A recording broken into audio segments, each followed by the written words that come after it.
Hey everyone, Raider here. Hope you're all doing great and having an amazing day. So today's video is kind of a niche video, however you pronounce that. Today's video is for those of you that use your Galaxy S23 Ultra for content creation. You know, if you're whipping up YouTube videos like this one right here, Instagram, TikTok, if you're whipping up shorts, long form reels, all that kind of stuff, I think you're going to find a couple of these tips today extremely useful. All right, let's go ahead and get started with the first thing I want to talk about. All right, this first tip is all about working with footage that you shot on your S23 Ultra in the editor of your choice. So I've got DaVinci Resolve 18 loaded up here, 18.6. It doesn't matter which editor, it can be Premiere, Final Cut, Resolve, doesn't matter. You may notice that working with the files that you offload from the S23 Ultra are extremely difficult to work with. So let me grab one of these files right here. I've named this one HEVC. I've done that for a reason. I'll share it with you in a little bit here. So we've got this 90-second long clip here, and as I'm going through this, and I'm actually doing the chopping it up, stuff like that, it is very slow to respond. I mean, it's not doing it so bad because we're working on a very well-spec'd machine here, a 1360, but moving stuff around, especially when we start layering the clips, like if I put another one on top, things start to get really slow while you're editing. So while you're messing around in here, if you notice that, there's a setting that you can adjust. Let me show it to you real quick. On your S23 Ultra, you want to go ahead and open up your camera app. Then we're going to go into settings real quick. And then you're going to scroll down until you get to advanced video options. Go ahead and tap on that.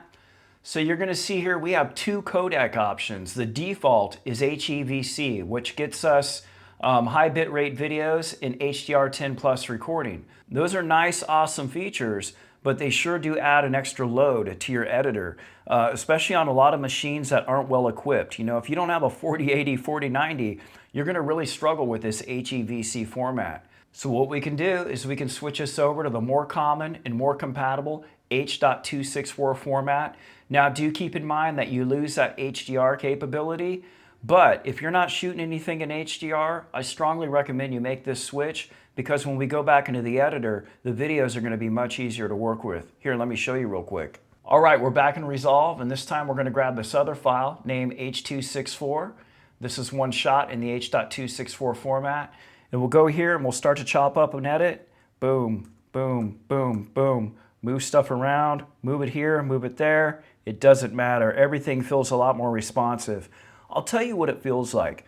When you're working with those HEVC files, it feels a lot like you're working with high bit rate, like 150 megabits per second, 422 chroma 10-bit files on a machine that's only capable of editing 1080p video. That's what it feels like. And then when you switch over to this H.264 format, it feels like you're working 1080p footage on a 1080p capable machine. And here's the thing, all this footage here is 1080p and it's struggling when it's using that HEVC codec. So you might want to try switching that out to H.264 in your camera settings.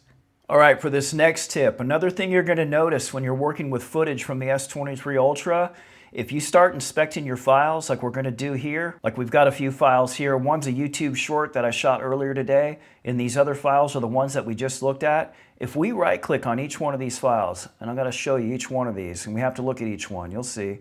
We go to the details, and you look here, the frames per second is 30.1, right? 30.1 frames per second. Let's go over to the other file.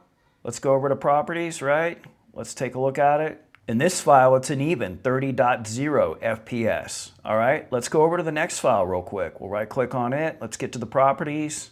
All right, let's do the same thing. Go over to details. 30.02 frames per second, so 30.02. So basically, every one of these files has an inconsistent FPS. And that's really important for those of us that work on a timeline, right? So a timeline, if you're in PAL, you're going to have a 25 FPS timeline. But those of us in America and other regions that use NTSC, we're going to be working on a 24, 29.97, 30, or 60 FPS timeline. And it's going to be a static timeline. Well, our editor is expecting footage that matches up with that timeline. The only exception being if we're adding some footage for slow motion. We want it to be recorded in a faster FPS. But in most cases, you want 30 FPS footage to go on a 30 FPS timeline. But as you saw here, the FPS on each one of these is different. Now you may be thinking to yourself, oh, it's only off by a little bit, 30.01, 30.02. Yeah, it doesn't sound like much, but remember, those are the frames in a given second. Now you start turning those seconds into minutes, and you get up to like an hour, now you're talking about video lengths in frames per second that are going to vary greatly between clips that you shoot.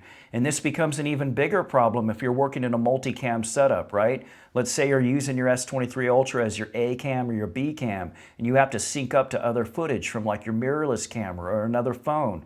Also throw into the mix if you're using external audio, like if you're recording into a Zoom personal recorder. Any of those type of situations, all of these clips are going to be out of sync with the rest of your footage on your timeline. You do not want variable FPS. Well, the good news is we can switch that. Let me show you how to do that real quick. All right, once again on your S23 Ultra, let's open up that camera app. Let's go back into settings. All right, we're going to scroll down a little bit until we get to this option right here. This is our arch nemesis here, auto FPS. So when we tap on that, Samsung gives us a little blurb that it's going to adjust the FPS to compensate for low light. So it's going to help with the low light performance.